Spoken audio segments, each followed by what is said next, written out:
Здравствуйте, мои дорогие! Я снова рада видеть вас на своем канале. Ну что, девчоночки, сегодня новый урок. Поехали! Сегодня мы будем делать потрясающе интересную работу. Впереди весна, конечно же, будем рисовать цветочки. Если вы еще не подписались на мой канал, обязательно сделайте это, потому что впереди будет еще очень много интересных роликов. А в этом ролике мы с вами нарисуем френчик косой кисточкой и сделаем китайскую роспись на ноготках. Постоянные зрители моего канала знают, что в принципе френчи я люблю рисовать именно вот такой вот крупной скошенной кисточкой. Почему? Потому что эта кисточка очень хорошо распределяет материал по поверхности ноготочка. Если бы я такую ширину френчика рисовала бы тоненькой кистью, у меня бы получилось 100-500 движений, после каждого движения обязательно бы остались полоски. А благодаря вот такой вот кисти у меня получается движений намного меньше, и при этом распределяется материал очень-очень точно, очень-очень тоненько, и линия улыбочки получается четкой. Обратите внимание, как я ставлю кисточку. Всегда острый угол кисточки идет в усик нашего френчика. И линию улыбочки я делаю подталкивающим движением. То есть я не пытаюсь ее вырисовать, прикладывая кисть, а именно беру материал и подталкиваю его таким образом, чтобы он становился в улыбку. Для того, чтобы наш френчик получился симметричным, высота усиков должна быть с двух сторон одинаковая. То есть здесь необходимо нам 3 размера: высота усиков и ширина френча в самой узкой части. Имея эти 3 точечки, мы просто плавненько их скругляем между собой и получаем вот такую вот улыбочку.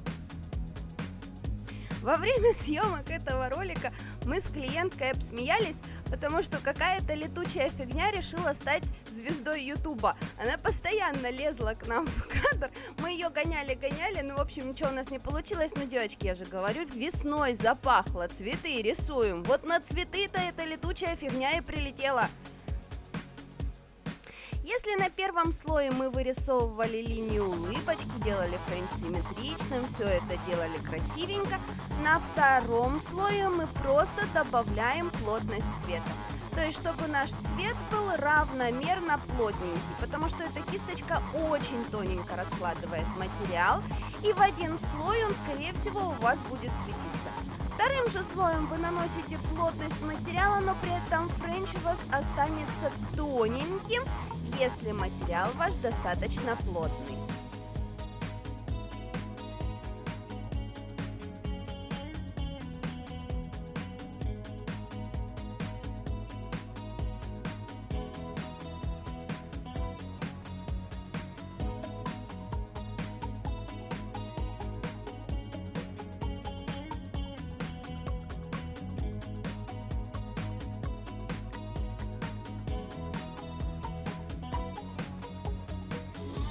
Ну а под сам дизайн мы делаем покрытие черным цветом.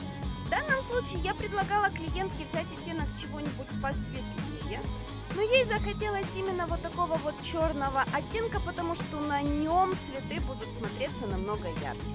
Вот прокладываем цвет в один слой и уже будем переходить непосредственно к дизайну.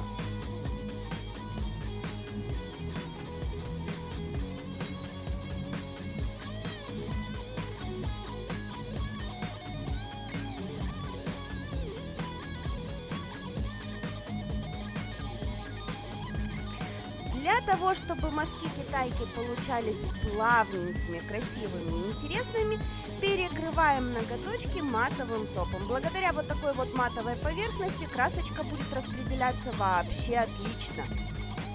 Ну а теперь готовим цветовую палитру себе для работы. Работать мы сегодня будем пастами. Пасты очень пигментированные, они буквально в половину мазка уже дают достаточную плотность, но для того, чтобы сделать что-то интересное, всегда лучше цвета между собой немножечко смешивать, делать их сложно сочиненными, какими-то очень интересными. Поэтому здесь вы видите процесс подготовки всего происходящего, какие цвета с какими я смешиваю, и потом вы поймете, какие цвета с какими я набирала на кисточку. Ну и начинаем рисовать наш китайский цветочек. Почему эта техника называется китайской росписью, я понятия не имею. На самом деле эта техника называется one stroke, то есть один мазок, когда у нас на кисточке сразу же два цвета красочки. Но почему-то у нас в России, приклеилась к нему китайка и хоть застрелись. На самом деле никакой китайкой здесь и не пахнет. У китайцев, конечно, есть какая-то немного похожая техника росписи, но рисуется она круглой кисточкой, там совершенно другие движения, совершенно другой результат получается. Ну а для тех, кто, может быть, еще не знает, у меня есть онлайн-курс китайской росписи. Приобрести его можно у нас в магазине, ссылочку оставлю в описании, но курс очень сложный, потому что здесь рука должна работать как ни в каком другом курсе, поэтому к нему лучше подходить максимально подготовленным. Мы же тем временем вырисовываем цветочек, каждый слой просушиваем, потому что когда мы будем рисовать следующий слой, нам нельзя, чтобы предыдущий тянулся за кисточкой, чтобы он размазывался. Поэтому буквально несколько секундочек подхватываем в лампе предыдущие слои и потом сверху наслаиваем то, что нам необходимо. Интересно, кто мне скажет, сколько раз в одном предложении я сказала слово «слой»? Дополняем нашу композицию листвой. Листву делаем, опять же, наслаивая немножечко друг на друга. Ну, в общем, вы поняли слово этой трансляции, да? Надо банить себя за слово «слой».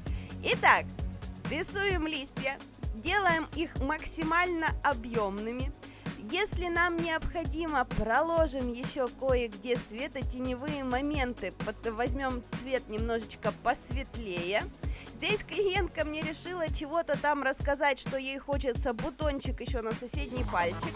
Но про бутончик мы с ней договорились, что мы его делать не будем. Надо было делать тогда черную какую-то заготовку и на соседний палец. Потому что если на зеленом френче просто нарисовать бутончик, он будет, не пришей кобыле хвост называется. В общем, высветляем наши нужные части, дорабатываем тоненькую прорисовку, расставляем мелкие элементы, которые соединят нашу композицию. И, в принципе, все, дизайн окей, готов.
Перекрываем все ноготочки финишным покрытием, пальчики с дизайном ничем покрывать не будем, они у нас уже на готовность.